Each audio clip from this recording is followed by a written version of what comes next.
If 1,260 days represent 1,260 years, what about the two witnesses that are dead for 3.5 years? And what about the second beast that aids the first? And is not the deception involving most churches?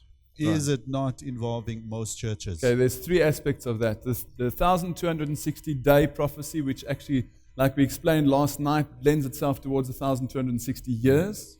How does that pertain to the two witnesses that are dead for 3.5 years? The two witnesses refers in the Word, if you go and study the Word, you'll see the two witnesses is actually referring to the Old Testament and the New Testament, the two witnesses of God, right? The two that work together, that witness throughout history in the past and history into the future, all aspects of God. Now, if you go and study the period of that 1,260 years when the papal domination continued, the two witnesses were dead, right? Because the people were not allowed to read the Word of God. So those two witnesses were dead for that period of time. Okay? The second aspect was the first beast and the second beast. The second beast aiding the first beast. There is a lecture in my DVDs entitled America in Prophecy. We studied last night about what a beast is. What does it mean, beast in Revelation? And Revelation explains that a beast is a king or a kingdom.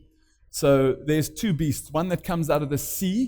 Do you remember what seas were? It was the populated area, the inhabited area, the peoples and nations and tongues. So there's a beast that comes out of the sea and there's a beast that comes out of the earth. And the earth is obviously the opposite of the sea. So if this is the populated area, this must be the unpopulated area. So there's a kingdom that comes out of Europe, which is populated at that time, and there's a second kingdom that comes out of the unpopulated area of the world, which happens to be America, the second beast that makes an image that the world must worship the first beast.